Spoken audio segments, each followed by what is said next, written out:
Blockbusters. You are listening to the Triple B Podcast.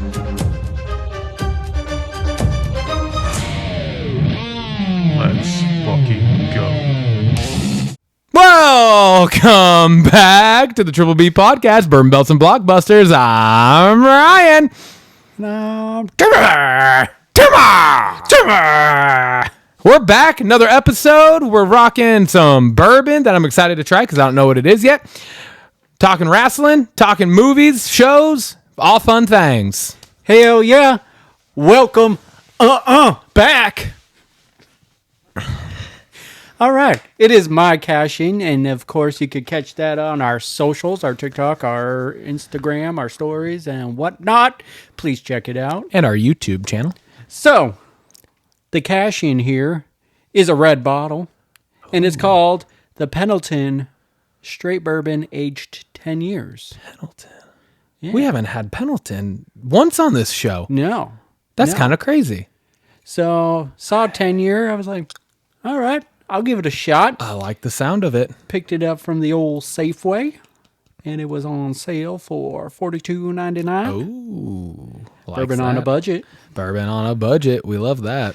We got a small blurb on the back of here. It's called, crafted as a tribute to the ruggedness of the West, this 10-year-old bourbon is robust in flavor and cut to 90 proof with Mount Hood glacier-fed spring water. Named in honor of the inaugural year of the Pendleton Roundup, the legendary outdoor rodeo held in Oregon for over a century, Pendleton 1910 bourbon celebrates the rich legacies of true Western tradition. And that's the blurb. Doesn't give us no flavor. No flavor, so we're on our own. Shooting blind on this one. All right. It's not our specialty, but we'll see what we can do. There we go. Fill me up. More. There you go. I like it. All right, here we All go. right. Here We're going to give that the old... Look at the legs on that bitch. Cheers, brother. Let's do it.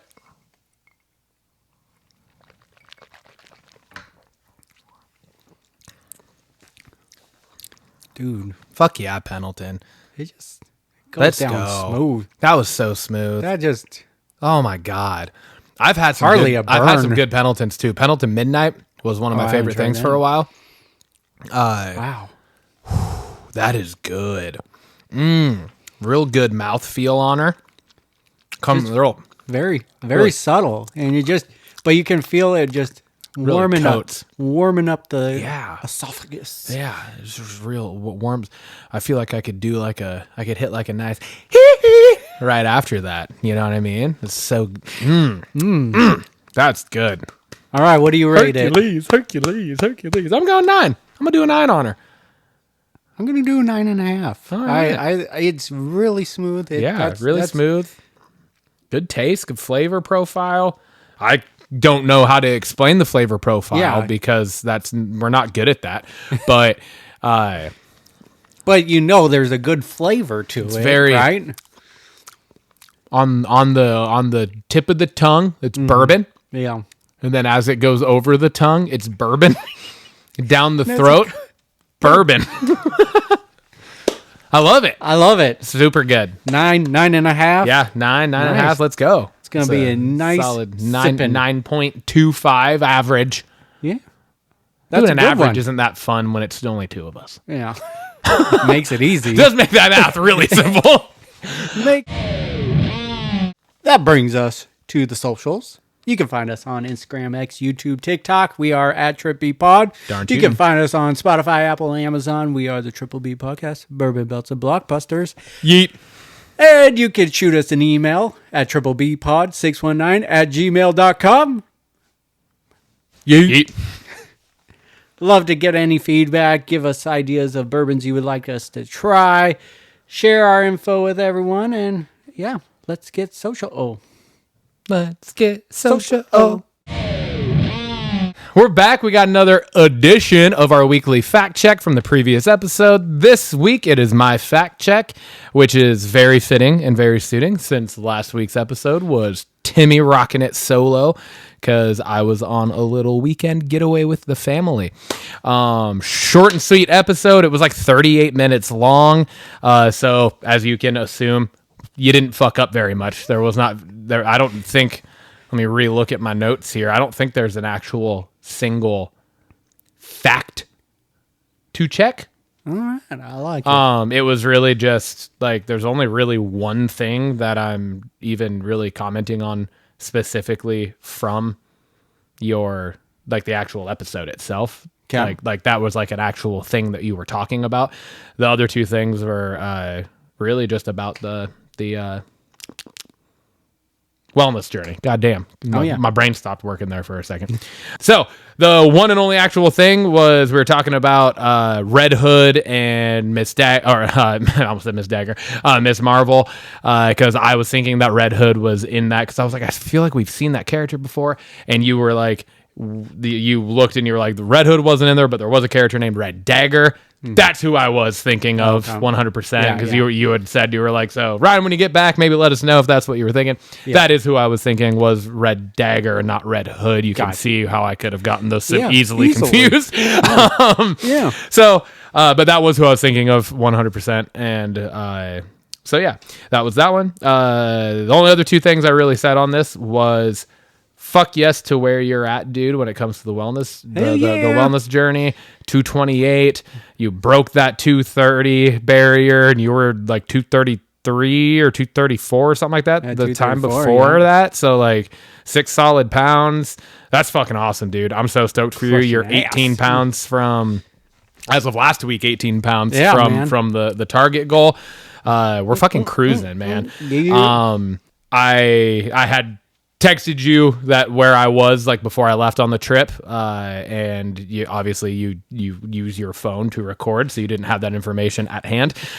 So yeah, I was I think 212.9 the previous wellness check-in. I had fluctuated up like a half pound or something because I was 212.4 before that or whatever. And then I last weekend was down pound and a half. I was 211.4, which means I'm only 1.4 pounds from the good old target. So sweet. We'll see how this week of solid workouts that we both got in this week, and then hopefully stay on track with this next week and see where we're at. Hell yeah. Belt's question last week was the same thing.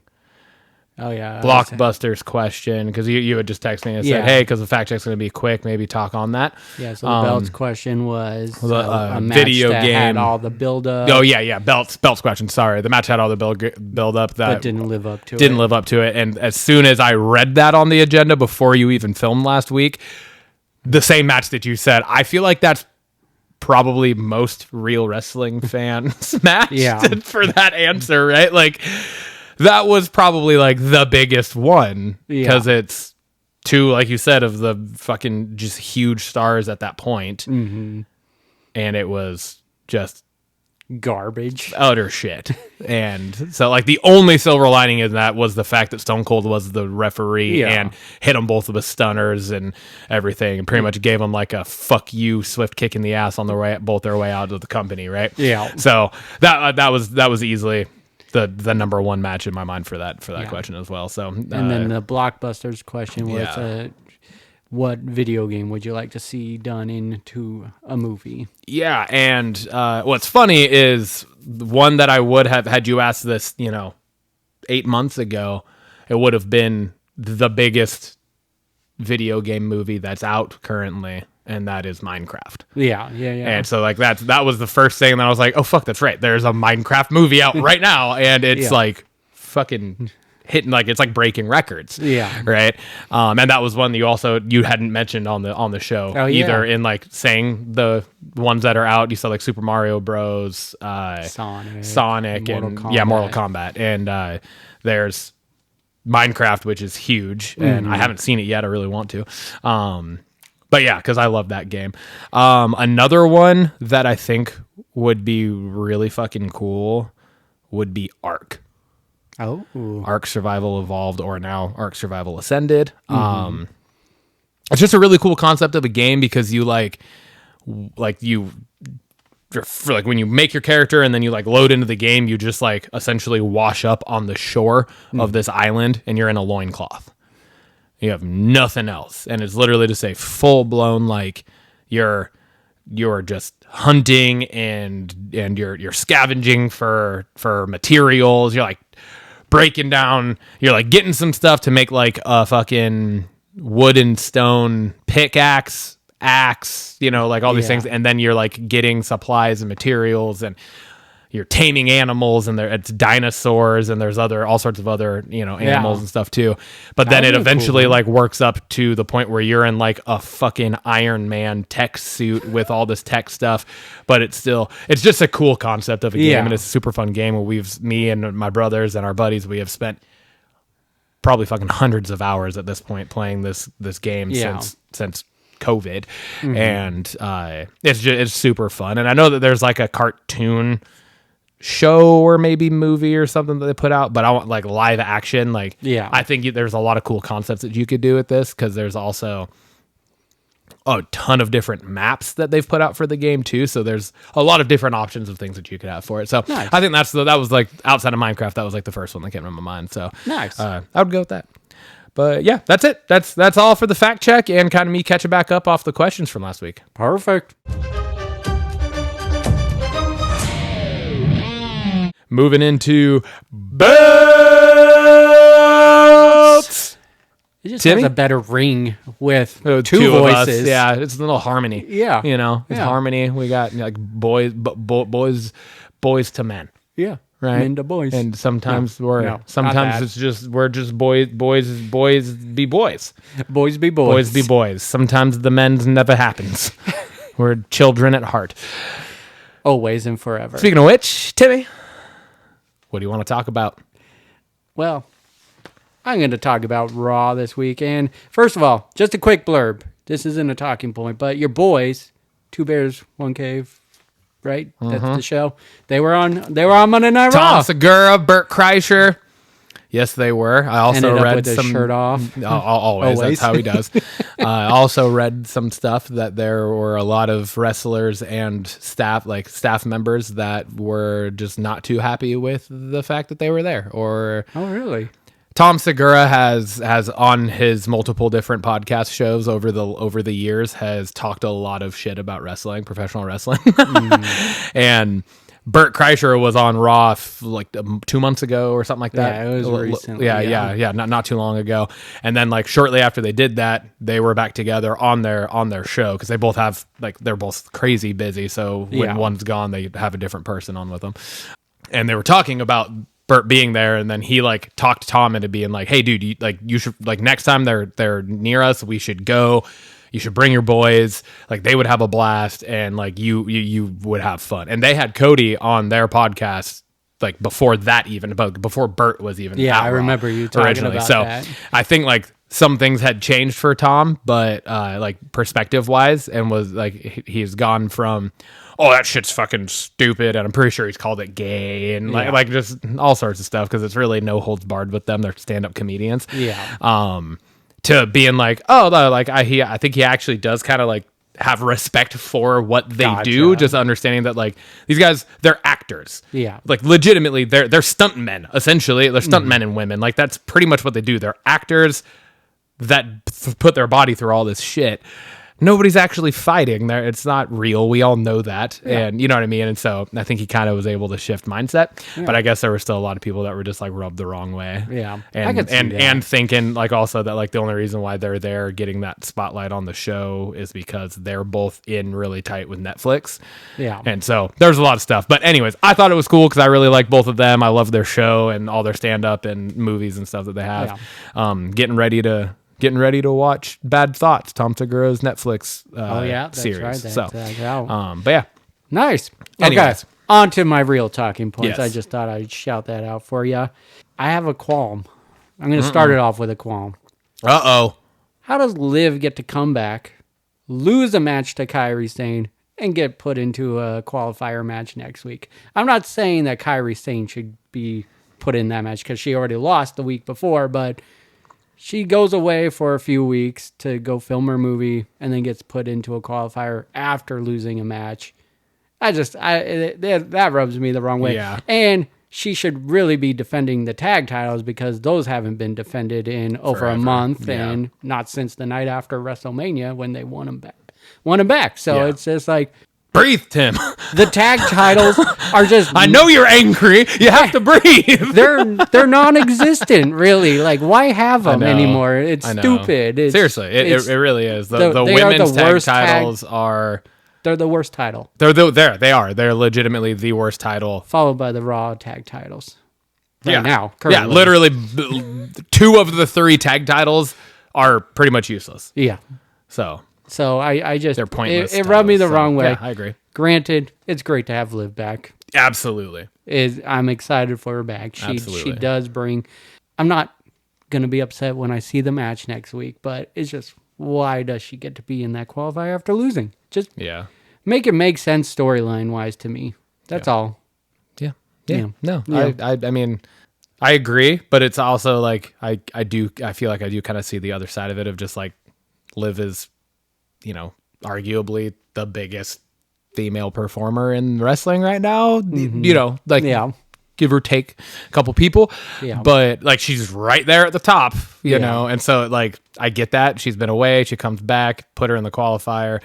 She shouldn't have lost the match last week. I think that's the issue. Is Kairi Sane has no business beating Liv Morgan. Now, granted, their storyline that they're building with the continuous fucking obnoxiously long fucking drawn out Judgment Day breakup that is hopefully going to fucking happen soon. I don't know if it will. Now I think they're just going to rotate members in and out. Like the group is going to stay together. It's just so confusing though. It's just going to rotate. But okay. And what I mean by the Judgment Day breakup, I guess, is the removal of Dom and Liv and them from Finn. Yeah. That separation, I guess, is more or less what I'm saying. And then and obviously the Roxanne Perez angle now is building that more. So I get that, but then I also get like the timing of it all looks weird. And so I do agree with what you're saying. It's weird to have her be gone for, 3 weeks or whatever it was since the last time we saw her, and then come back and it's she loses and then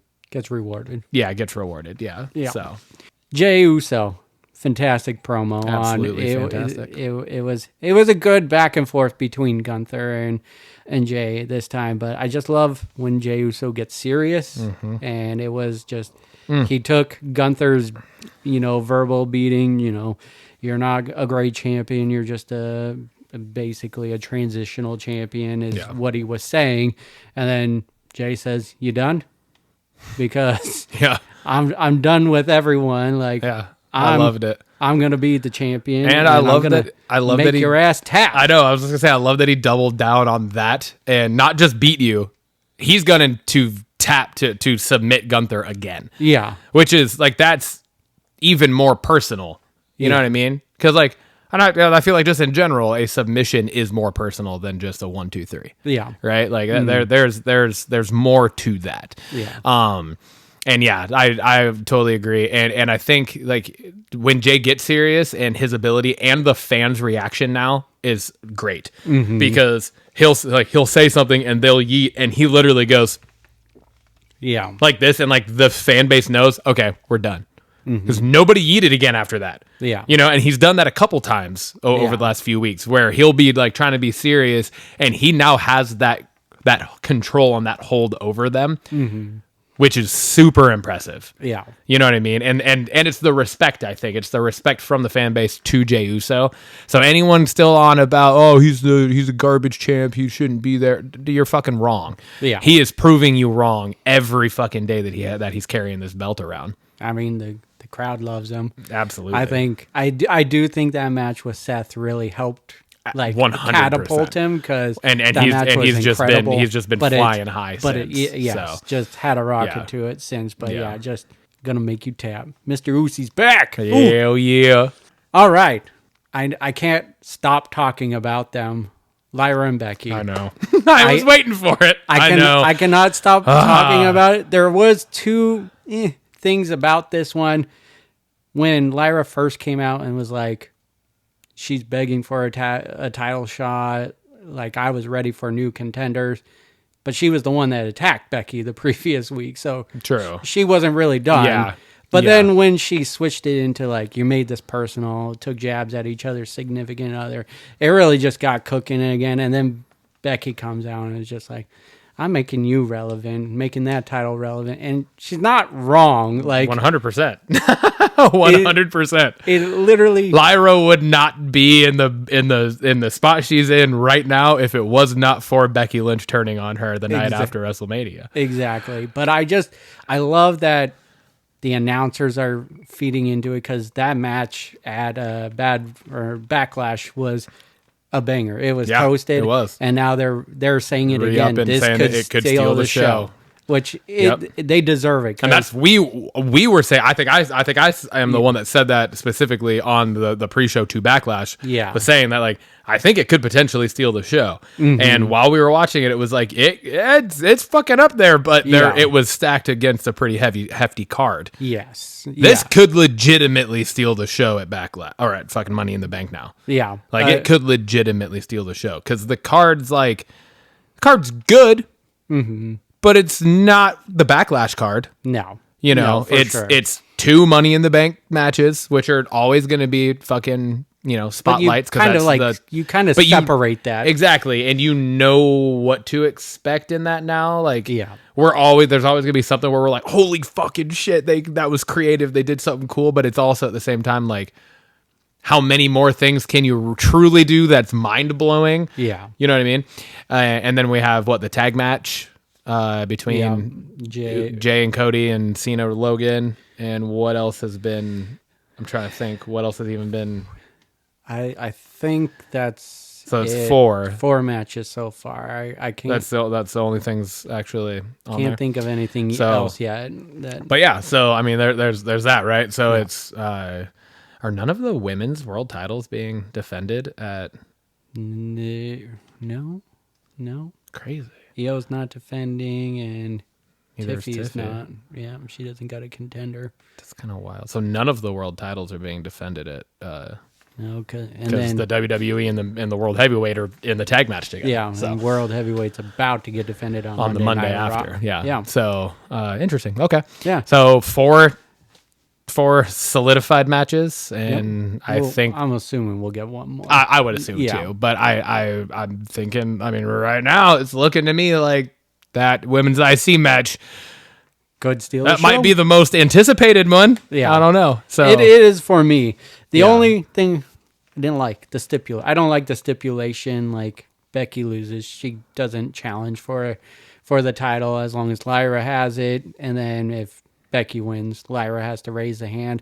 I thought where it was going to be a submission match, and I was excited for that. Oh yeah, that would have been great. I thought that's where when she started talking about the arm, I was like, oh, we're going submission match, and we haven't seen one of those in a long time. And how cool would it have been to see it between those two for the women's IC? Yeah, that would have been sick. Just make it big, but that would have been That was my only complaint about it all. They're doing it right. They're just on another level right now. The IC feels big. Yeah, and I do like I get what you're saying, and I agree to a point. I also, on the other side of it, I do feel like the stipulations at least make sense. Yeah, right. Like it's not just like a random, like they're not like, oh, fucking title on a pole match or some fucking bullshit, right?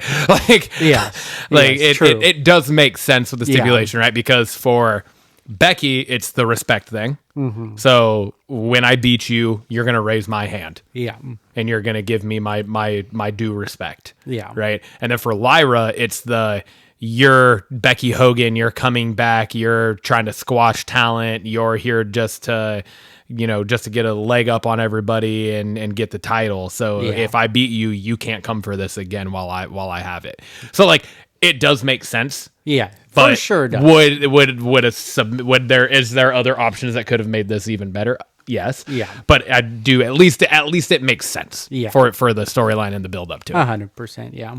Last thing, Seth and his vision or his power trip, whatever he's going to call this group.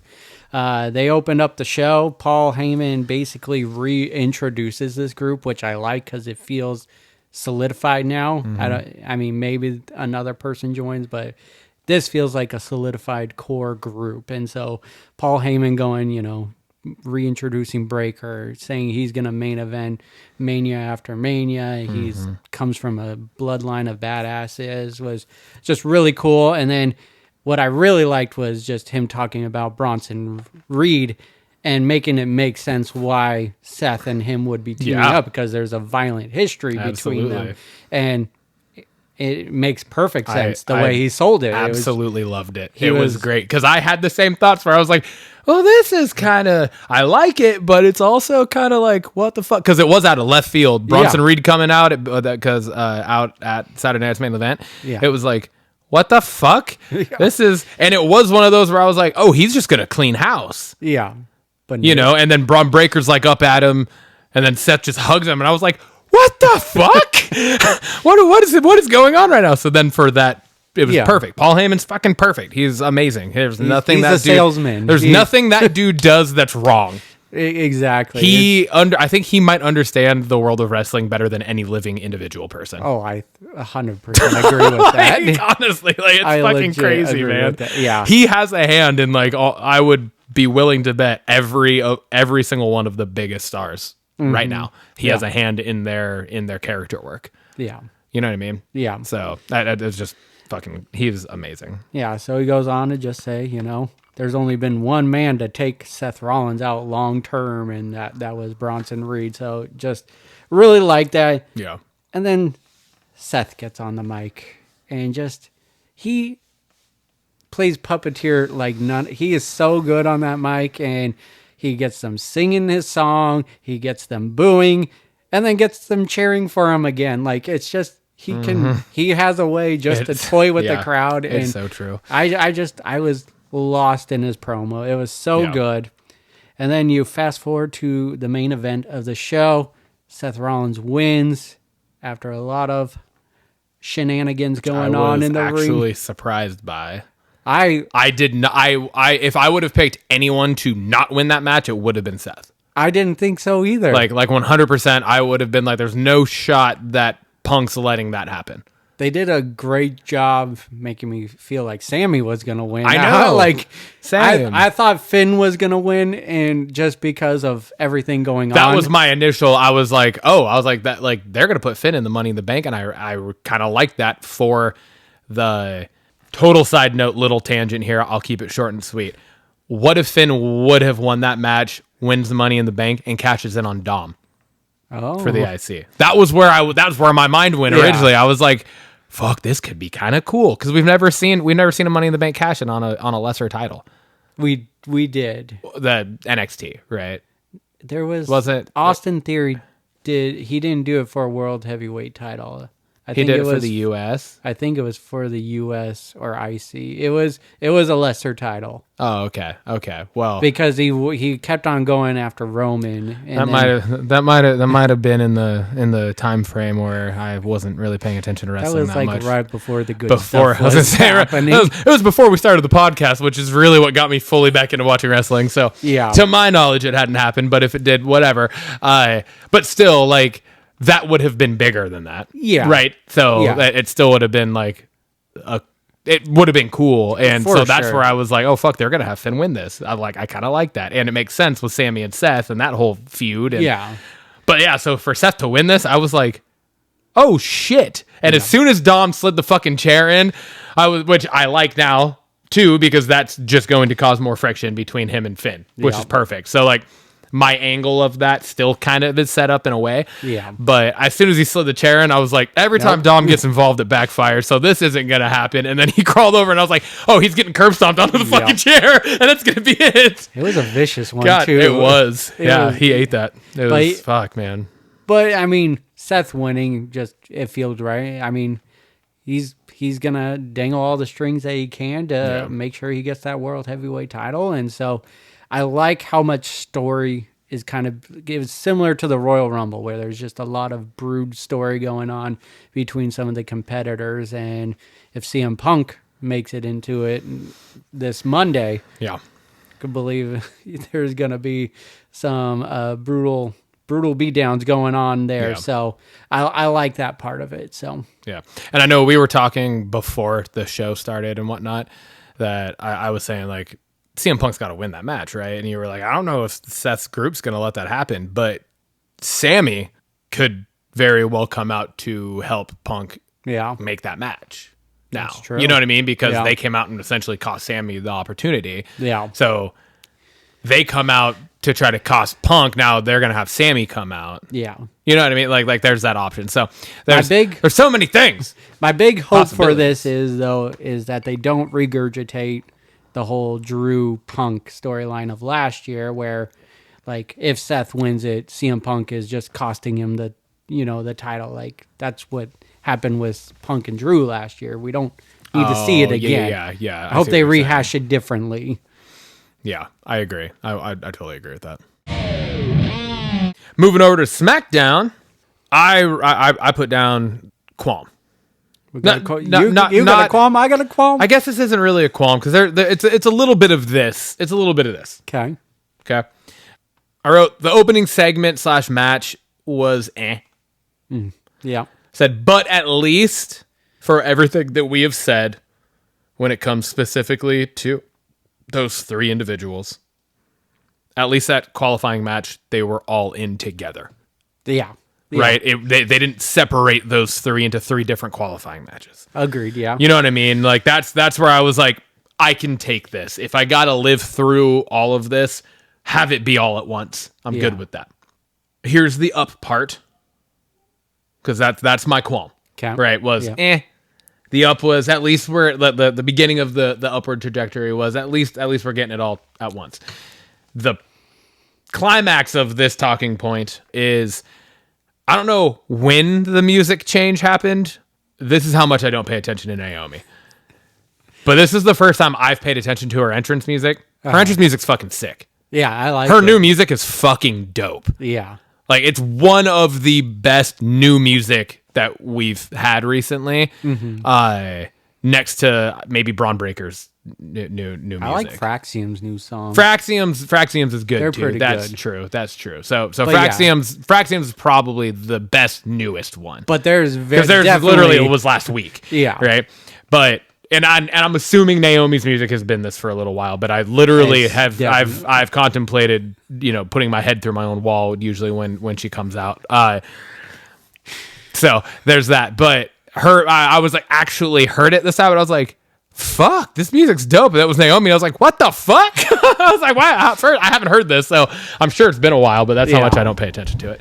Definitely the Feel the Glow song does not fit her heel persona. Yes, absolutely. So no, this music was perfect, and I feel like it does fit this persona great. So Yeah. I just wanted to put that out there because we have kind of shit on entrance themes a little bit here and there, and so I wanted to give credit where credit is due. Naomi's new music, like her, don't like her, whatever, is fucking sick. And I didn't not like her on SmackDown this week. Yeah. I thought it was solid.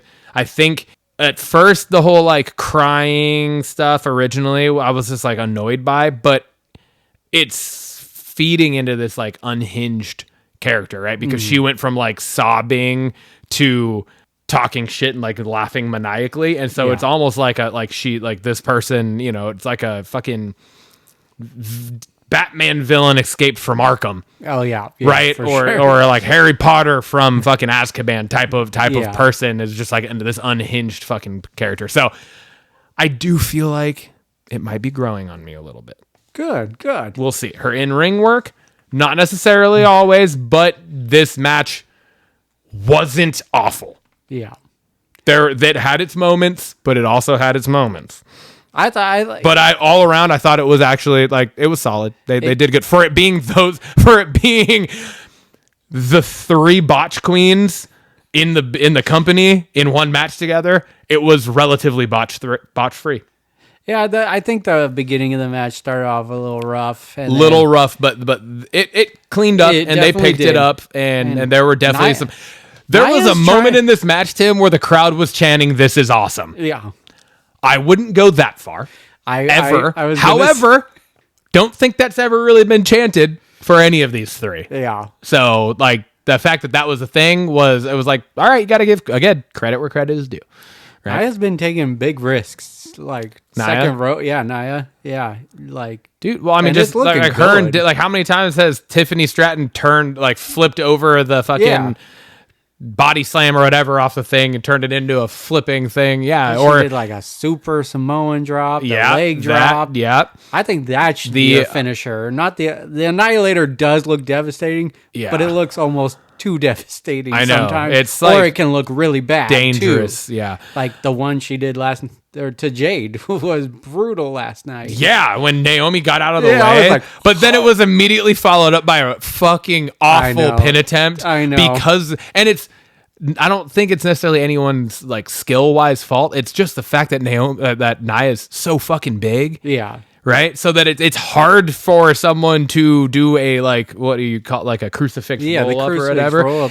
and so I was just like, Yeah. this is awkward. It took a while to get there, but it's believable when it finally lands because Naya's is- big yeah, and then yeah, she's folded in exactly. half. Yeah. So it's So for Like- sure, and so yeah, just give credit where credit's due. The match itself wasn't bad. It was just kind of the opening segment. Like I'm a fucking Bianca hater right now. I Yeah. can't fucking stand her when she's on her TV screens.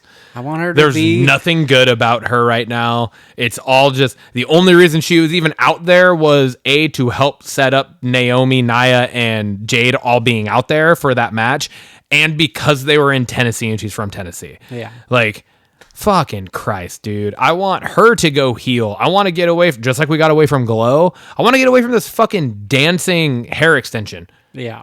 Like, get rid of the hair. Go heel, chop the hair off. That would be the number one fucking thing to be like, oh, this is different. Yeah. Right? This is a fucking on a pedestal. Not even one of my talking points. I'm just sick of it.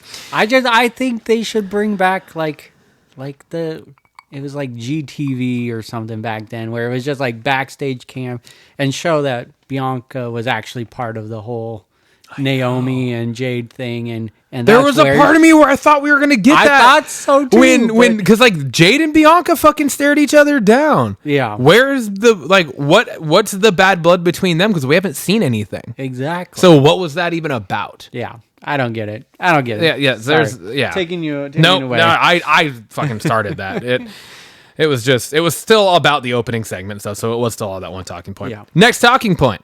I don't know where this Wyatt 6 stuff's going, but I fucking love every second of it. I love it too. It's been great. I love it. fucking love it.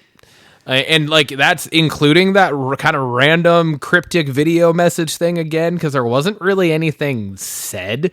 I think Within it wasn't like one of the ones we've gotten before where it's like him and Bo Dallas fucking, Uncle Howdy and Bo Dallas going back and forth, right? It sounded more like voiceover type things. Mm-hmm. And I don't know, like, but all of it is just, I'm fucking in, man. Like, it's got me hooked. Every fucking time you hear the and then the lights flicker and then they go out, I'm like, oh, because it's just fucking awesome. And the fact that the tag teams all were out there, like, not afraid. Mm-hmm. I think that was one of the things where it was like, fuck yeah. But then when they actually happens, they were all a little bit afraid. Yeah. And I think my absolute favorite thing of this entire segment, because this is going to lead to something. Mm-hmm. And if it doesn't, I will actually be like pissed. Why the fuck am I forgetting his name? Not Gargano, the other DIY. Ciampa. Tommaso Ciampa. He fucking pulled Candice LeRae into that fucking crossbody. Yeah. From Nikki Cross. Yeah. He pulled Gargano's wife in front of that. Something has to come from that. That can't just go unnoticed. There had to have happened for a reason. Mm-hmm. We might end up seeing at some point DIY break up again. I don't know. We could. That's a seed, right? That can't just be. I don't know. A-Town Down Under is still together. Fuck me, you're right. Goddamn, true. New Day, fucking A. Just everyone's still together. Judgment Day. Like we've been planting all these seeds of breakups for fucking 3 years now. We haven't gotten a single one. So fuck. Yeah, you're right. But I did like that. I thought that whole segment was fucking awesome. The small but really impactful promos from each. I mean, the Street Profits was longer, right? And I thought it was great. Everything that they were saying was good. And I just feel like in a lot of the promos that we've been getting lately, it's like, it's all just fucking truths. Yeah. Like everybody except for DIY, like them coming out just they're full of shit, but that's them, heels, right? Yeah, exactly. That's them playing that heel card to the fucking T and perfectly. Yeah. But the other three, Motor City Machine Guns coming out, be like, so your guys' point of getting a rematch is because they didn't beat you? That's weird. That's us. We're on the same thing, but then the camera pans to the Street Profits, and you got fucking is it is it Angelo or D'Angelo? Angelo Dawkins. Angelo Dawkins. I was thinking D'Angelo Hawkins. That's not his name. Angelo Dawkins is like that whole thing, because I'm like, that's true too. Like, they were in that fucking ladder match, TLC match. Did they pin them? No, but they did beat them technically in that match. Yep. So it's like Motor City Machine Guns. I see their side of it. We're like, you guys haven't pinned us for anything. It just keeps this tag team world all together. But then you get the fucking White Six involved here. It's like, what is happening? Because like Uncle Howdy's involved, Eric Rowan's involved, and then you have what are the others? Joe Gacy and Dexter Loomis. I feel like, to me, it would be those two would be the ones that would be the tag team to go for the tag titles. Yeah, I could see that. Right? Like, I don't know. I just feel like that would be that. What if you just get two different tag teams from Wyatt Six? And we just turn this into like a fucking 6-team tag team tornado tag fucking TLC Hell in a Cell cage match? I don't fucking know. I'm here for it. Or a fucking Elimination Chamber tag match. Oh, there you go. That's never happened before. They've done it before. It has happened before. Yes. When the fuck did that happen? It was it during the time that it was the dark? It was the dark time. Was it the dark ages of wrestling? It was a badass match. I'm sure it was. Was it the main roster? Yeah, it was the main roster. What? It was. So it was like there were 4 teams in the cells, and then 2 teams started. I think they did one for the women's too. Go back and watch, because both of them were great. That's such a cool idea. Damn, I thought I was being original for a second. I guess not. Nope. But anyways, but that would be that. I mean, I don't know. Again, I don't know the whole fucking point of this talking point. I don't know what's happening with the Wyatt Six. I don't know what the angle is. It seems a little odd to me, and this would be the one thing I would say in a negative kind of light, I guess, if you want to take it that way. I don't think it's necessarily negative. It's just more, I'm curious as to where it's going. I think having this group go for just the tag titles is kind of like, I think kind of a the starting point. But and that's what I was just about to say was, if this is just like, if we get to the point where it's like Gacy and Loomis are the tag titles, or the tag champs, Nikki Cross is either in the women's WWE or the US title picture and takes that. Rowan is the fucking US champion. Like, after, say, Jacob Fatu does finally drop a match and lose the title, and that's going to bump him to the world title picture, right? But then you end up with Uncle Howdy in the world title picture. You have cool. This whole fucking faction has gold. Correct me if I'm wrong again here. I feel like that would be the first time we've ever had that to that extent. I think Evolution's the closest. Evolution maybe DX. I think it was Evolution, because Evolution definitely had IC tag and the world, but they didn't have a women's. DX have world and tag, and probably maybe European. Probably women's with China. No, because I don't think so. No. So that's where I was wondering. So that would be the first time then that we would see one faction with all gold on one show. Yeah. That would be cool. Right? And I mean, it can't be all gold, obviously, because there's 2 women's. But Alexa. Fuck it! I just saw that. Yeah, fuck. It could happen. Alexa Bliss wins Money in the Bank, takes the world title. Joins the group. Nikki Cross is the women's US, and then you have all the other titles on the other dudes. Yep. That would be fucking sick. And then you have the White Six just running SmackDown. That would be fucking dope. That would be cool. That would be awesome. And what a fucking homage to Bray Wyatt, dude. Just, man, every time you talking about it last week made me choke up a little bit when I was listening to the episode. I was choking up.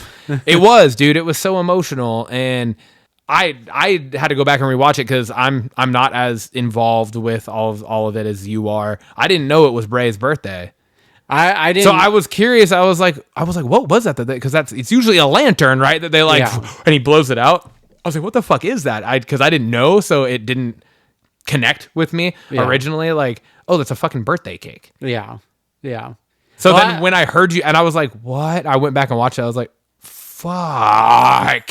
Holy shit, dude. So it's just everything. They need to do this group right because everything about this group is literally homage to Bray Wyatt. And that means something to a lot of fucking people. For sure. So a lot of the superstars too. Yeah, exactly. Not just fans. So like I said, I don't know where it's going. There's a million options.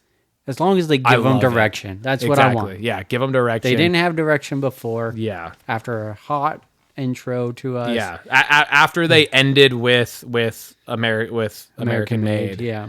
Then they went on to the Karrion Kross Miz thing, which was entertaining because of the Miz. Yeah. But then when that ended, then they went away, and now they're back and they're doing this tag tip, which is fucking dope. Yeah. But just they gotta push it. And they got to do it well, and they got to do it right. Next thing, the men's fucking Money in the Bank qualifying triple threat match was amazing. It was so good. Andrade, Carmelo, we've seen that a ton, obviously, last summer with the fucking like five match. Yeah, best of seven. Yeah. And then you had fucking Jacob Fatu into this fucking match, and I think this match, and I legitimately, I figured Jacob Fatu wasn't going to win this, unfortunately, because he would be amazing in that fucking match. Yeah.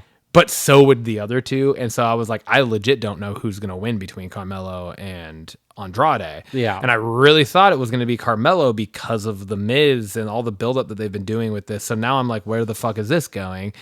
And I feel like this is quickly going to lead to... Maybe Melo goes face and... Miz and Melo feud. Yeah. Yeah, right? Because it just... At first, it felt like they were going to be a tag team. Yeah. But that hasn't... They've had one match. Come to fruit. Not even as a tag team? Yeah, it was against R-Truth and I forget who, but it was when R-Truth did his own pin.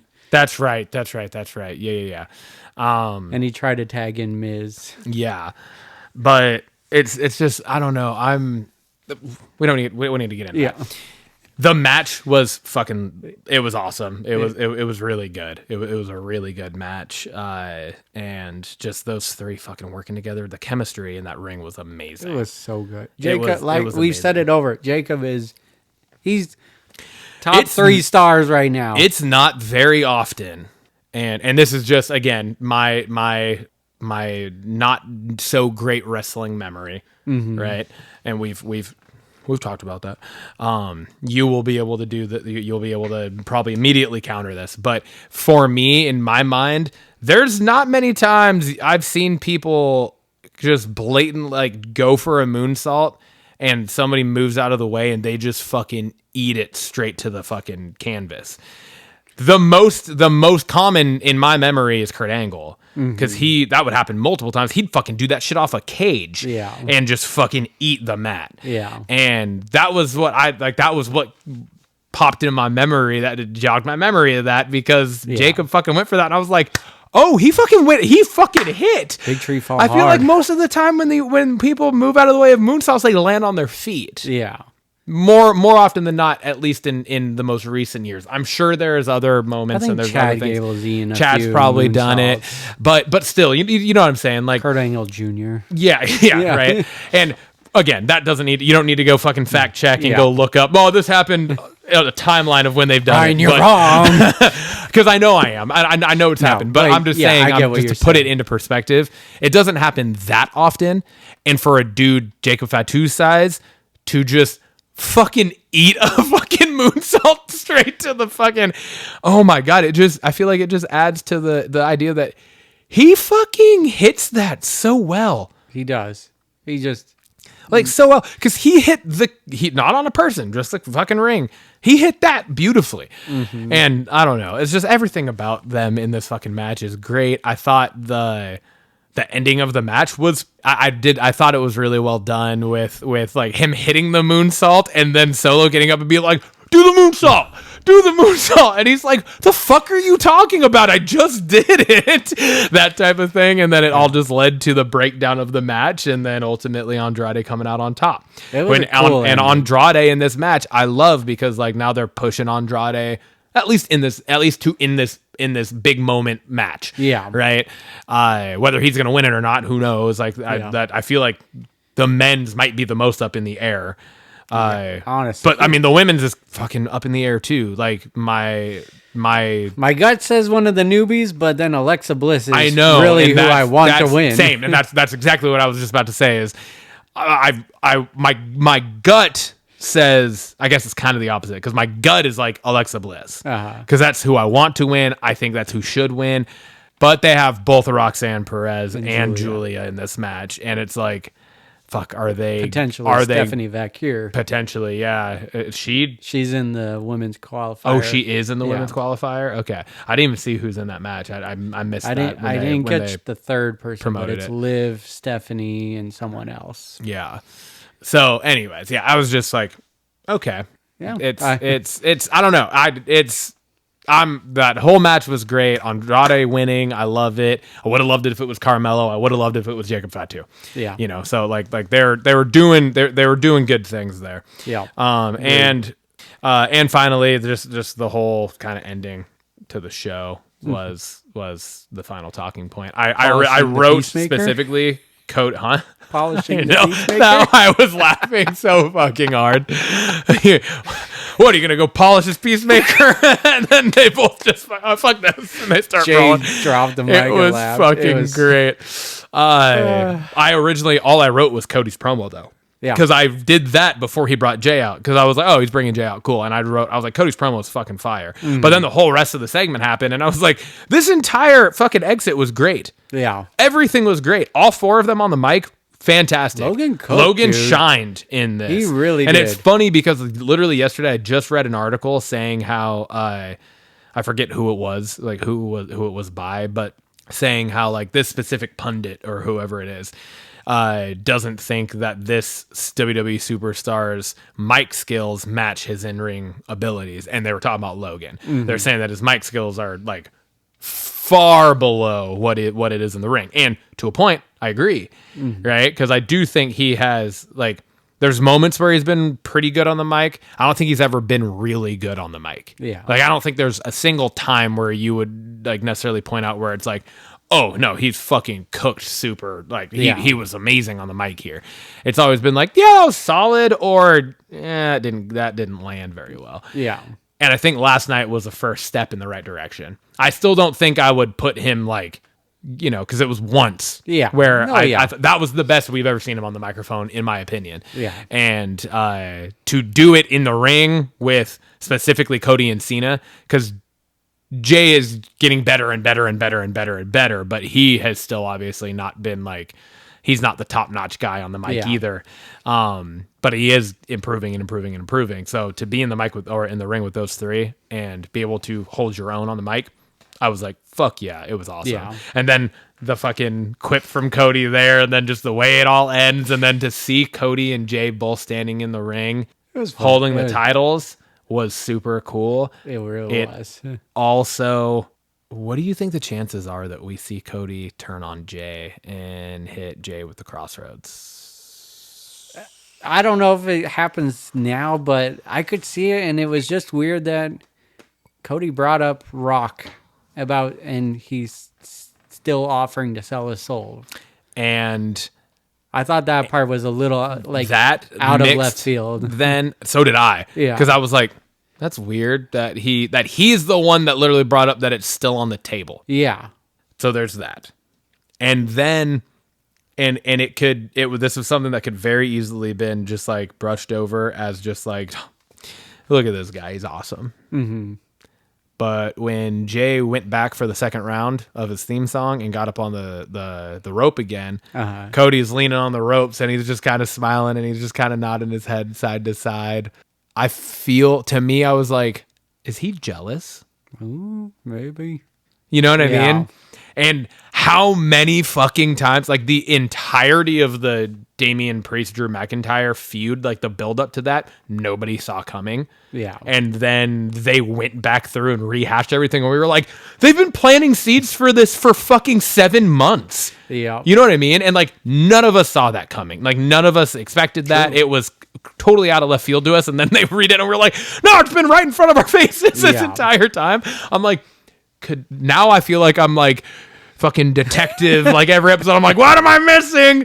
And could this be one of those, like the fucking Orton standing behind Cody things that we still haven't seen come to fruit? You know, like there's so many things. So I don't know, I'm just throwing it out there because I'm like, the fact that he did bring up the fucking selling of the soul again, unprompted, unnecessarily, out of nowhere, and then it was just kind of like I feel like it could be seen as, I'm really proud of this guy, this is fucking awesome for him, or just kind of shaking it off like, oh, I'm gonna fucking end you type of thing. You know what I mean? Like, I feel like it. I don't know. That would be crazy. That would be fucking wild. That would be fucking wild. No, it was a great close to the show, Yeah, I thought, it was awesome. Overall. Just polish your Peacemaker, man. It's fucking awesome. Anyways, that brings us to the banger of the week. Timmy, what do you got for us? This one, I really wanted to give to the main event, the triple threat between on Carmelo. On Carmelo SmackDown. Okay. On SmackDown. I thought that was good, but I didn't. I'm giving it to Javon Evans, Rey Fenix versus Legado del Fantasma. Dude. Not only... Are you fucking kidding me? Tag match on SmackDown, Javon Evans. That's literally what I wrote. Let me tell you why, because it was a banger of a match. It was so fucking good. Amazing. But it also did so much for storyline wise too. It a ton drives the fatal 4-way between Ethan Page, Javon Evans, Rey Fenix, and Lucicero, I believe is the name. And then also gets Legado del Fantasma a win, which they sorely needed because they also got a match at Worlds Collide coming up. So yeah, the 6-man. Yeah, so it did so much. And the match cooked, so this is why I gave it the banger of the week. Yeah, I kind of went. So I put that down after I watched that match. I had another match earlier in the night that I'm totally spacing on right now, but I had another one written down, and then that happened. I was like, nope. I was like, that's fucking amazing. But then after all was said and done, the match I originally had, which is funny because you originally had the main event of SmackDown. I originally had the main event of Raw. I had the triple threat Money in the Bank match between Seth, Sammy, and Finn. Because that match was fucking so amazing too. Yeah. But I also like this kind of more runner-up-ish, and it's because we've kind of shit on SmackDown, and like I think rightfully so for the last few weeks. Every match that was on the card last night was good, if not cooked. Yeah, no, every match. There wasn't a match that was a letdown last night on that card.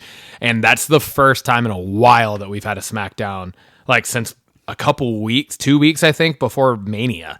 Yeah. Maybe that we've had a SmackDown that was like truly fucking just like from start to finish. Yeah. Great. Yeah. And with the worst match of the night being the opening match, the triple threat between solid. Jade, Nia, and Naomi, which, like we already covered, was like the best outcome that I think either of us would have asked for, with it being those three in the ring together, with everything we've covered on them before. Right. So like, just want to throw it out because we have shit on SmackDown a lot. And again, like I said, I do think it was deserved. I think it's rightfully done, but the entire card was fucking solid. A lot of story driving, a lot of great, good backstage segments that led to other things and planted seeds for other things.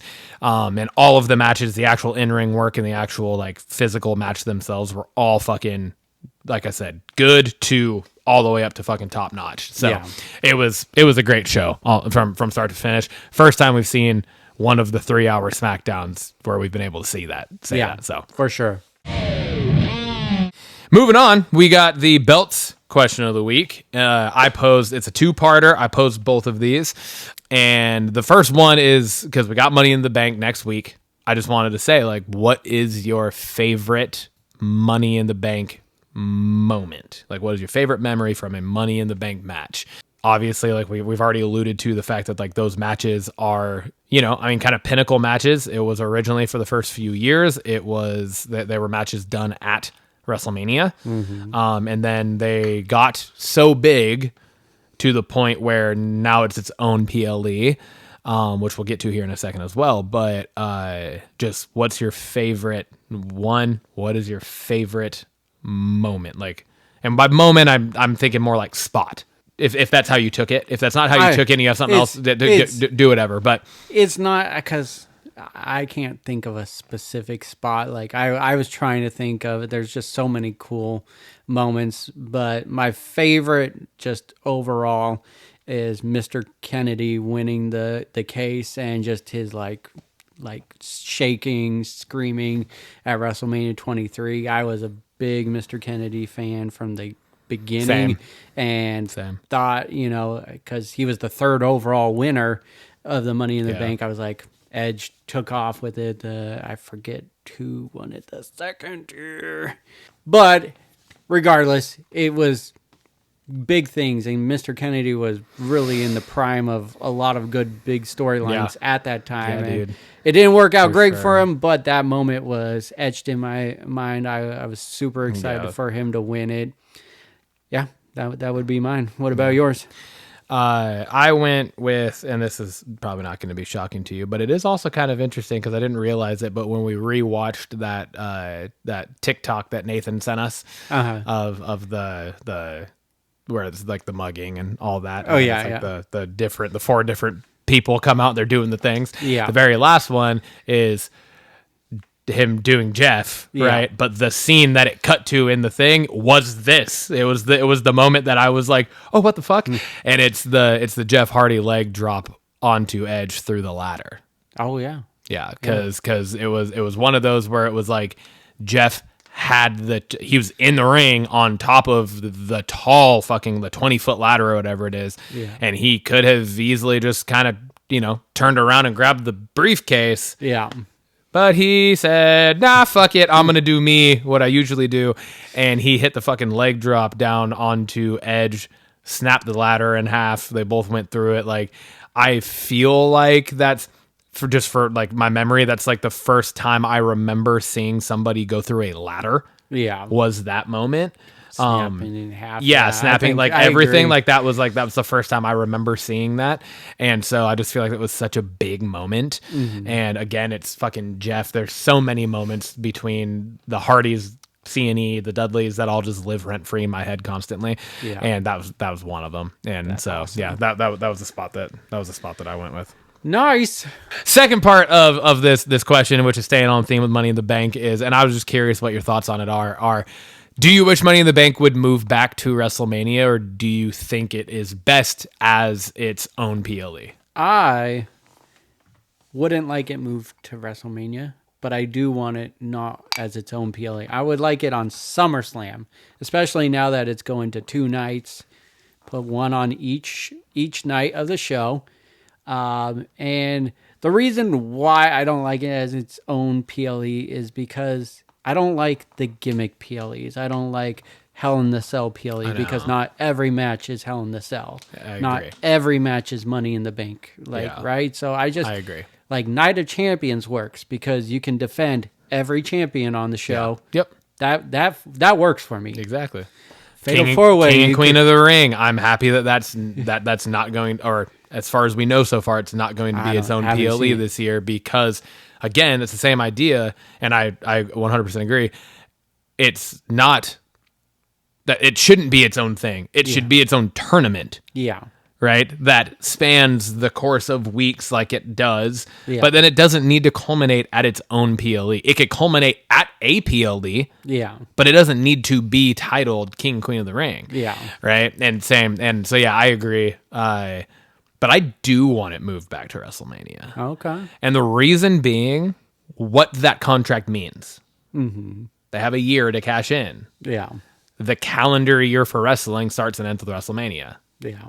So it just makes sense, I feel like. It just makes sense. If you do it at SummerSlam, now you're running through from SummerSlam. Survivor Series, Royal Rumble, WrestleMania, Summer. You get all 4. I know, I mean, but you do the same. Yeah, with yeah, you do with WrestleMania. WrestleMania, and I just feel like if you're having something that is like you have a year to use this, it just makes sense for it to start and end at WrestleMania. That's just my personal thing. I don't disagree with you that SummerSlam would also be a good place for it, but I really liked when it was its own thing at WrestleMania. Plus, I feel like in the year since, and I know it wasn't immediately after, but like in the year since, like it's kind of seemed like it's been replaced by to a point, and I know it's not actually on the card, but the Andre the Giant Battle Royal is kind of like that gimmick thing that they do now, right?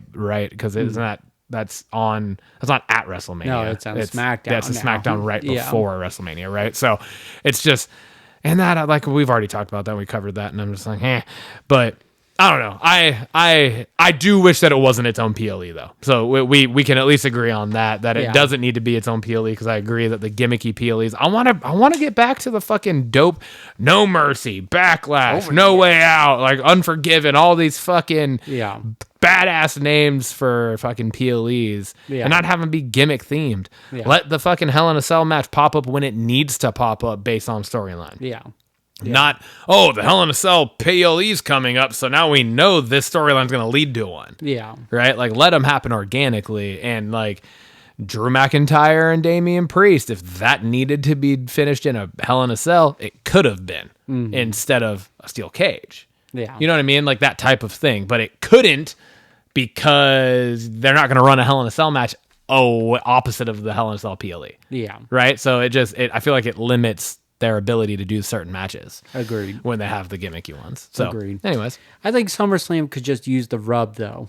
Like, WrestleMania is its spectacle. SummerSlam used to be big. Yeah. It doesn't feel as big as it used to. Yeah. And so I think that would help it. That was my reasoning behind that. That brings us over to Blockbusters. We got movies. We got a couple movies to talk about.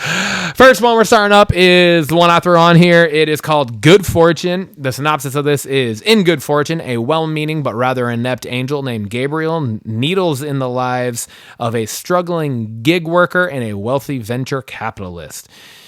The cast of this is Keanu Reeves, Aziz Ansari, Seth Rogen, Keke Palmer, and Sandra Oh. The release date will be October 17th of this year, and it will come out in theaters. Dude, great to see Aziz Ansari back. I know. I love the dude. I was like, fuck yeah. When I read that, when I first saw like the thing, I was like, clicking on that and watching this trailer. Absolutely. Yeah. I was like, I saw the picture of Keanu Reeves, and it said, in Aziz Ansari's new film, and I was like, fuck yes, I'm watching this. And then I didn't even realize, I was like, Seth Rogen's in this, fuck yeah. And then I was like, Keke Palmer and Sandra Oh also, I was like, they're both great. So It's just comedy gold. Yep. Comedy is back, and you'll get to it later on. But I love that Keanu Reeves is the one playing this kind of ditzy angel.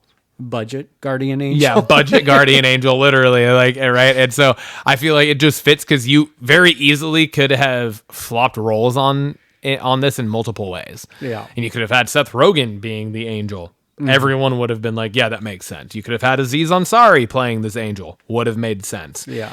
And you could have had Keanu play either of the other two, the struggling gig worker or the venture capitalist, and it all would have made sense.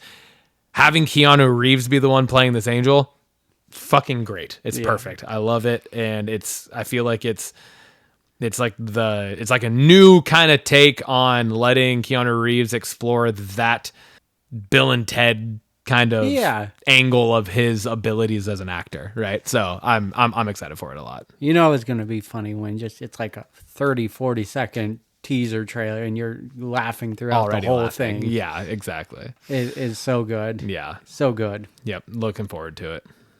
The Thursday Murder Club. This one just got posted. I believe the trailer just came out yesterday or the day before. Synopsis. Four irrepressible retirees spend their time solving cold case murders for fun, but their casual sleuthing takes a thrilling turn when they find themselves with a real whodunit on their hands, based on Richard Osman's best-selling novel. Cast is Helen Mirren, Pierce Brosnan, Ben Kingsley. Release date is 8/28/25 on Netflix. What'd you think? I'm excited for it. I love the entire cast, and I feel like this is going to be to a point, and not like a direct knockoff or anything like that. But I'm just like something to compare it to in my mind is Only Murders in the Building. That's funny you say that. On my note here, it says it looks like if Only Murders in a Building meets Red had a baby. Yeah, seriously, this is what right? this would be. And yeah, so I'm here for this 100%. The trailer was funny, had me like, oh goddamn, this is gonna be good. So I'm stoked for this one though too.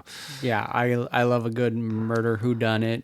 Yeah, movie show, and the cast is phenomenal in this. So it's gonna be interesting to see Helen Mirren and Pierce Brosnan play these characters coming off of the first like 2 episodes I think I've seen of Mobland. Oh yeah, where they're the head of that family together as husband and wife. So it's gonna be funny to see them then play these characters where it's such opposite fucking things, right? No so kidding. I'm fucking stoked for it. Brings us over to our series portion of the Blockbusters. Yes, it does. I put this one on here. Synopsis: it's Smoke. That's the name of it. Should probably wants start to smoke. with that. Start the name of it, Smoke. The synopsis is: Smoke follows an arson investigator who begrudgingly teams up with a police detective as they race to stop. This is arsonists. So let's say 2 arsonists. Stop 2 arsonists ignites a twisted game of secrets and suspicions. The cast of this is Taron Egerton, Jernay Smollett, Greg Kinnear, and John Leguizamo. The release date will be June 27th of this year, so in 27 days from now. Yeah. Right? 28 days? Because today's the 31st. 27 and a half. Yeah, 27 and a half. Yeah, sure. And it will come out on Apple Plus. So already I'm like, this show's going to be fucking great. Yeah. I didn't, again, like I think we both tried to do. Typically, I did not read the synopsis before I watched the trailer for this. I just saw, I was like, it's called Smoke, Taron Egerton. Cool, I'm going to watch it. I watched it. And goddamn, took a turn towards the end of that trailer that I was not expecting. Yeah, I agree. Holy shit. And this, I know it says like ignites a twisted game of secrets and suspicions, but that could mean fucking anything. Yeah. So you really get the old feel here that Taron Egerton, who is the arson investigator, might be the one doing this, which is kind of in a way a throwback to Backdraft. Yeah. The movie, right? Because that was a kind of similar premise. So hopefully it's not pulling too much from that. But regardless, the show looked great. Taron Egerton in this role looks fucking fantastic. So I'm very excited. Yeah, no, I agree. Apple Plus is just pumping out some good product right now. Huge fan of movies and shows with the fire department, like 911, Chicago Fire, and then Backdraft was a big one that I liked. And so just seeing another take on it is awesome. But then I wasn't ready for the twist at the end. I hope it's not him, but like, damn, do they make it really? They really make you think it is. So it's like, holy shit. Damn, he has a creepy side to him. Yeah, he does. Especially in that glass, like when they're laying in the bed and just staring. And I was just like, oh. We got Countdown. An LAPD officer joins a secret task force to investigate a suspicious murder, but uncovers a sinister plot that requires the team to unite and save millions in the city. Cast is Jensen Ackles, Eric Dane, Jessica Camacho. Release date June 25th, 2025, and it's out on Prime Video. I'm a huge fan of Jensen Ackles. Been a fan since Smallville and Supernatural. He brings just a quirky comedy to it, and you can definitely see it in this trailer. And then he looks like a bona fide action star too at the same time, and that's what this show is leaning into. The show feels like it got high stakes with Chernobyl potential going on here. Absolutely. So it should be a fun show. I'm really excited for this one. Yeah, same. I'm looking forward to it. Prime Video's, I mean, like Apple Plus is like the fucking king tier right now for me on shows and movies that they're putting out, because everything I've watched from them is fucking amazing. But Prime Video has a lot of good shit that they're putting out as well. So hopefully this is just another one to add to that tally. I'm excited for this one as well. Bringing us over to our May binge cap, our special segment of this this week's this week, right? Yeah, special segment this week. It's the one we always do at the last episode of a month. So we do our binge cap to just recap what all the shit we've been watching and ingesting into our media minds. And what better way to get it on the last day of the month? Exactly. Right? Literally. True. We pushed it right to the end. We had the entire month to be able to talk about here, and boy, have we. So I watched some things. So just going through the movies I watched The Thunderbolts twice in theater. Watched the movie Heavyweights with Ben Stiller. Old classic Disney movie, and it's been a long time since I've seen that one, and just had a hankering for it. So watched that. I watched Fountain of Youth, the new Apple Plus movie with John Krasinski. I thought that was really I enjoyed it. I thought it was really good. Okay, I was curious. Didn't have great reviews on the Rotten Tomatoes. Yeah, it doesn't. But I saw that it was that was an Apple one that bombed, if you will. Yeah. But I don't know. We covered it on here. The trailer looked good. I like the cast. I haven't watched it yet, but you just said it, so I was going to ask, what do you think of it? I think it was good. I think I enjoyed it. I thoroughly enjoyed it. Good. We watched Mystery Men and Bodies for special segments earlier this month. True.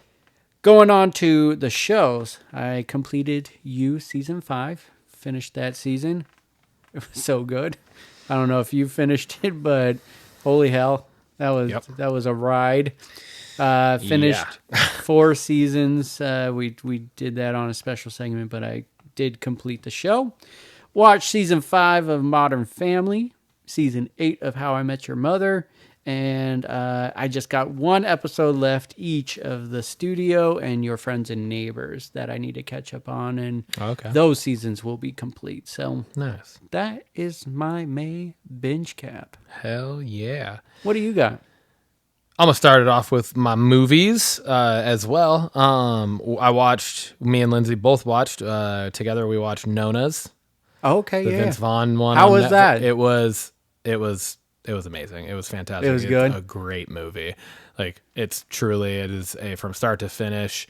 It's gotcha. You're invested in it. It's funny. It's emotional. It's real. It's raw. Like everything. It was really good. I really enjoyed it. So definitely recommend. Definitely recommend that. That would be a good one where I think going on the June binge cap. I think you might be able to get Haley to get away from her buck. Let's do it. She's 55 deep in from the year. God damn it! I need to get her off the book.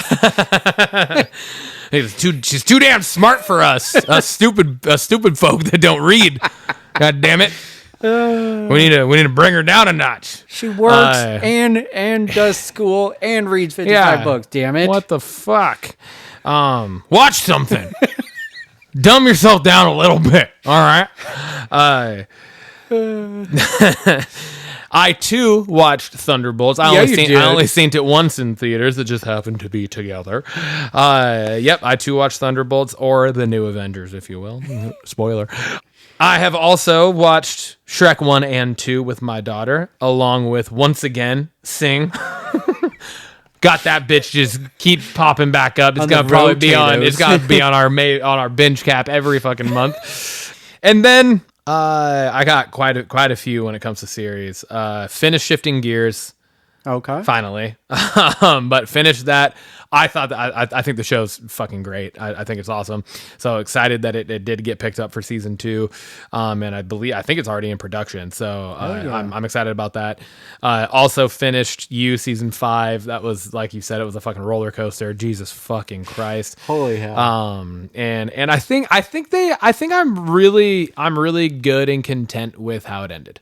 Because it was the series ending, and I think they did it. I think they did it really well. Yeah. And there were some like big like moments where you're like, what? And I don't even mean with like just the crazy shit that happened. I just mean like people who pop back up where you're like, oh fuck, dude, you just pulled from like season 2. Like what the fuck? So that was cool. And then we finished sad face for now. We finished Found season 2. I've talked about that a lot on you here. like that one a One lot. of mine and Lindsay's like favorite shows right now.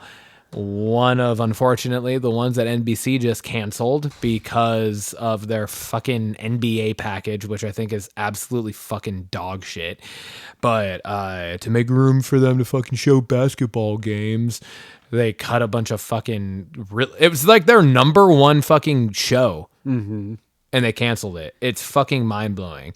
So we live in an age where studios can pick it up, though. So I know. Fingers crossed for you. And that is of like when that initial cut happened, the 5 shows, I don't fucking know what they all were. I don't watch any of the other ones that got cut. So I didn't care, and it doesn't matter. But there were 5 shows that they announced got canceled. This was like the only one that was like continued to be said that it was like, it has been said that like Warner Bros. Studios or whoever it is it's a WB, so I'm assuming it's Warner Bros. Yeah, was like planning to shop it to other platforms and stuff. Yeah. So I am hopeful there that it will get picked up for season 3 because there's so many fucking loose ends in this fucking show. Yeah, so it's kind of a bummer.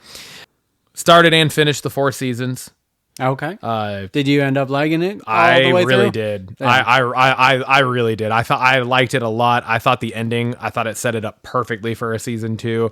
I'm going to be interested to see how it keeps going. Yeah. Especially with the fact that it does cover 4 seasons of the year. Yeah. You know, like when you first hear that, you're thinking like resort or a hotel or something, but like this is literally covering 4 different seasons throughout the year, essentially 2 episodes a piece. 2 episodes per right. And so it's going to be interesting with the way it ended to see that growth and development over the course of another year, right? Because that's a pretty fucking big bombshell. That was I did not see it coming. Penultimate episode. I was like, what the fuck?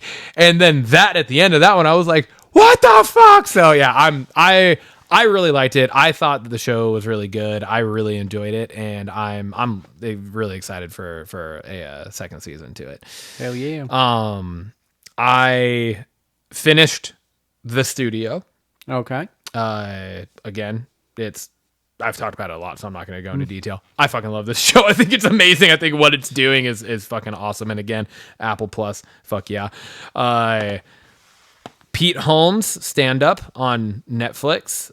It's a stand-up from 2023, but it like recently just got onto Netflix. Oh, okay. I don't know if you know who Pete Holmes is, but have you ever seen the College Humor Batman? The Batman funny.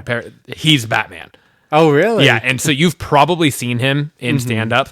Gotcha. Or like clips and stuff on TikTok or whatever, depending on what your algorithm is, I guess. But I'd be kind of shocked if you haven't seen him somewhere before. Like you would probably look him up and be like, oh yeah, I know this guy. He's fucking hilarious. And his facial expressions and stuff are just so fucking great. And he's hilarious. So definitely recommend that. It was great. Yeah. And then 3 that I started but have not finished. Oh, sorry. Bluey's on repeat in my fucking house too. So that's that. And that is it. Bluey's a good show. Like Bluey's one where I will catch myself. Like we'll put it on in the morning. Lainey's watching it, eating her little morning snack, drinking her water. And then like she'll get down and start playing with toys. And then I'll find myself, I'm still just sitting there watching Bluey by myself as a 31-year-old man just watching Bluey. I'm like, oh yeah, this. Oh yeah, that's fucking good.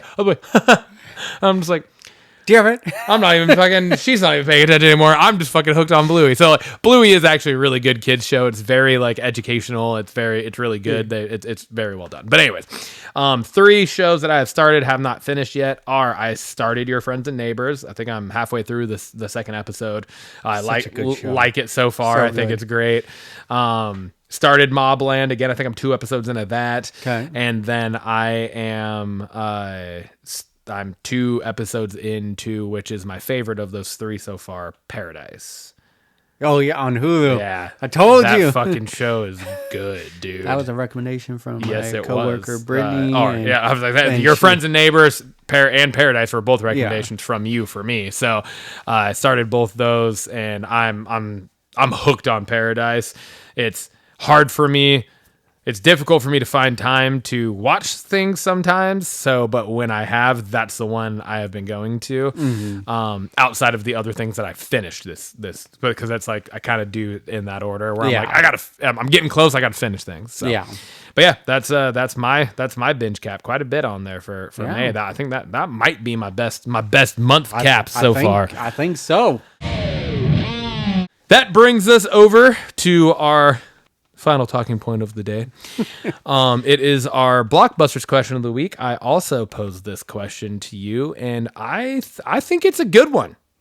I gotta say, I hate you. You hate the like memory questions where I make you think on a history. I'm not very creative, I guess, when it comes to thinking. But yeah, regardless, read it off. I came up with what I think is a good idea. So. Perfect, and I love it. That's what we're looking for. So the question here is: what is a premise for a comedy movie and/or show that you can think of that would be a really interesting and original idea that you would love to see make it to the screen, big or small?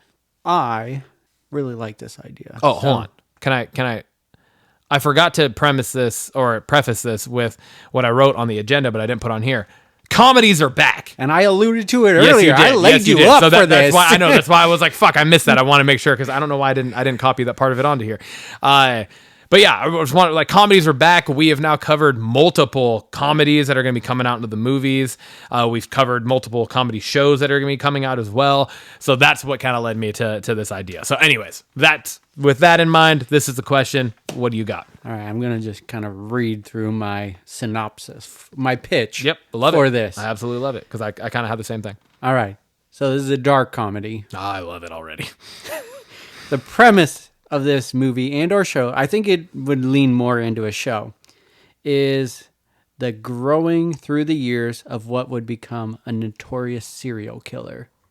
Growing up, this to become serial killer is just a normal person, but weird coincidental accidents are happening where it looks like he's the one, he or she is killing these people. And when the first one happens, they have to go and cover this up because they don't want to be caught, even though they didn't do it. And then it just keeps happening over and over again throughout the years. And then the overall arc of this is, can this person save themselves where they don't buy into the serial killer-ism of it all and end up being a good person? Or do they go into that evil level and just become that serial killer? That's fucking awesome. I love that idea. That would be such an entertaining thing, and especially if it were to like the series were to, because like you said, do you think it would lean more towards the show? And I agree with you. I totally think that would, because it's like I feel like each season would like kind of like Only Murders in the Building again, not to fucking bring that back up, but it's very, very connectable. Yeah. But the idea where it's like you start with this murder and then it's kind of like a work backwards type thing, right? So it'd be almost like each season could start with this death happening and then them trying to figure out what the fuck happened or how to cover it up, or that could be like the first one, and then like each season is like a different coincidence thing, but that just keeps kind of feeding into, throw Dexter out there, dark tendencies and a potential dark passenger type thing, right? Yeah. And then like if the series were to wrap without you actually finding out which way it goes, like the series could end on a cliffhanger and that was I think that's the perfect premise for it to end and be like people would be happy with it. Yeah. You know what I mean? Like, and I just want to say the older version of this is Vince Vaughn. Yeah. God. I think it would he's perfect at these, like, just, I don't know. That's what I picture in that role. There's a young kid somewhere that would be perfect for the kid portion. Then Timothy Chalamet. Oh, yeah. As like this is gonna be a big budget. As like the early 20s, and then Vince Vaughn in the 40s 50s version of it.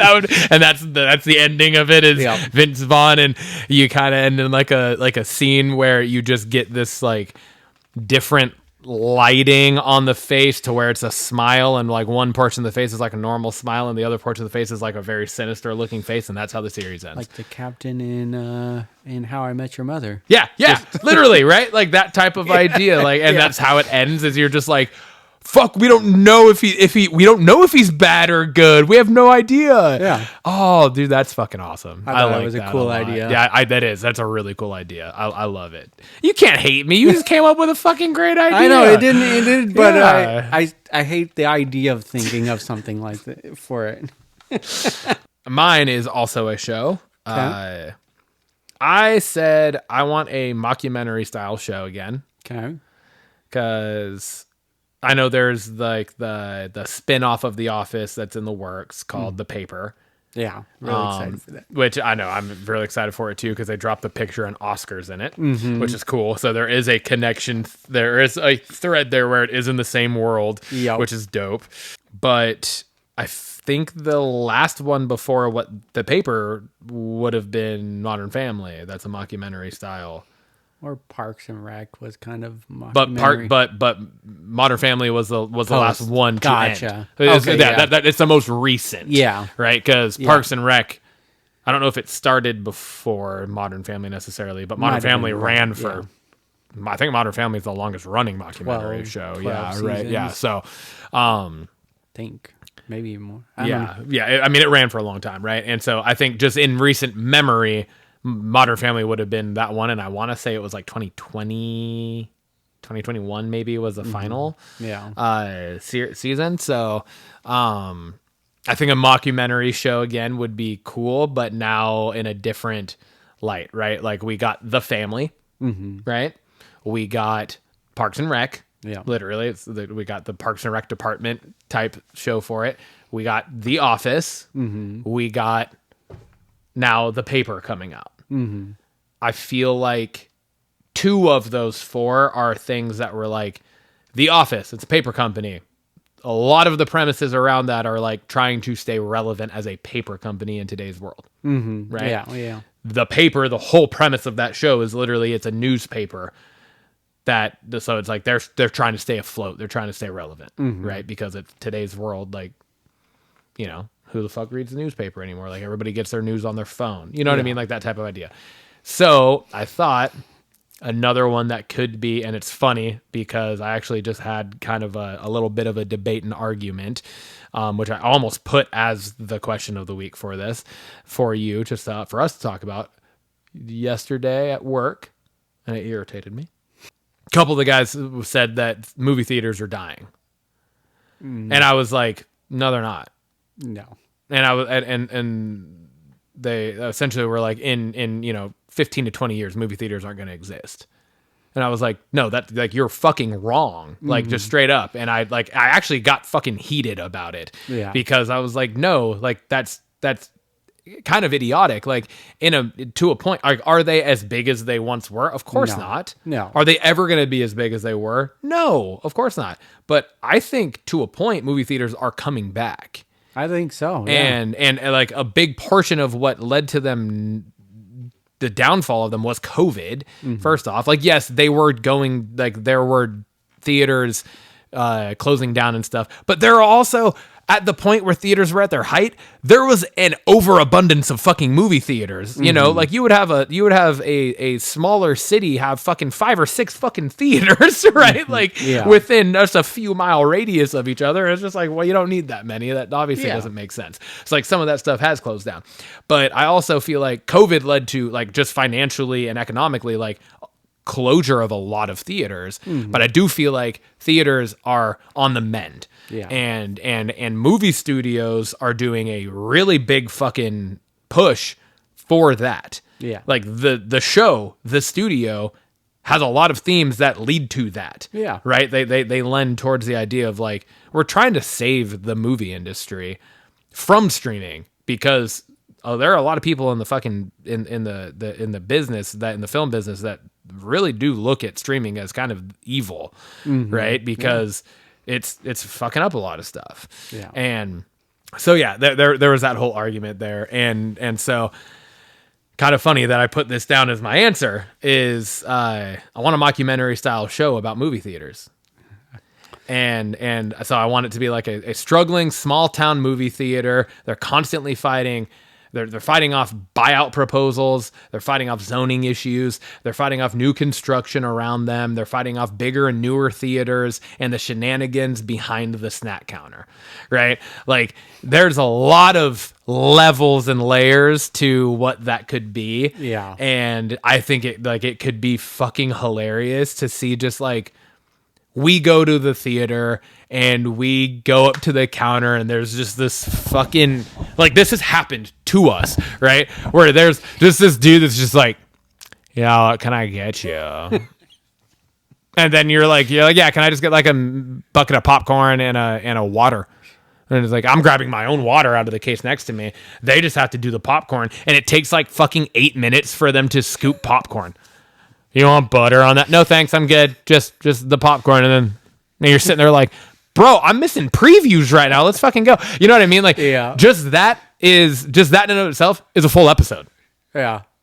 You know what I mean? Like there's so many things and then like I want to see the fucking manager try to run this shit and like have some fucking dipshit employees, and then there's that one that's fucking goody two shoes employee that's like employee of the month every fucking month, and there's so many things that they can do with the inside of it, and then the external, like the boss is just like fucking constantly sweating bullets because they're on the verge of collapse and they're trying to do all these things. Like, oh my God, there's so many ways to go about that I think could make it such an entertaining and interesting show. I would watch that. Yeah. And it culminates with Avengers Secret Wars, right? Because that's like going to bring everyone to the theater. I love that. I love it. But yeah, man, that's an awesome idea. Yeah, those were both fucking solid. Let's pitch our ideas to Hollywood. We should, dude. We should figure out how to do that. That'd be fucking sick.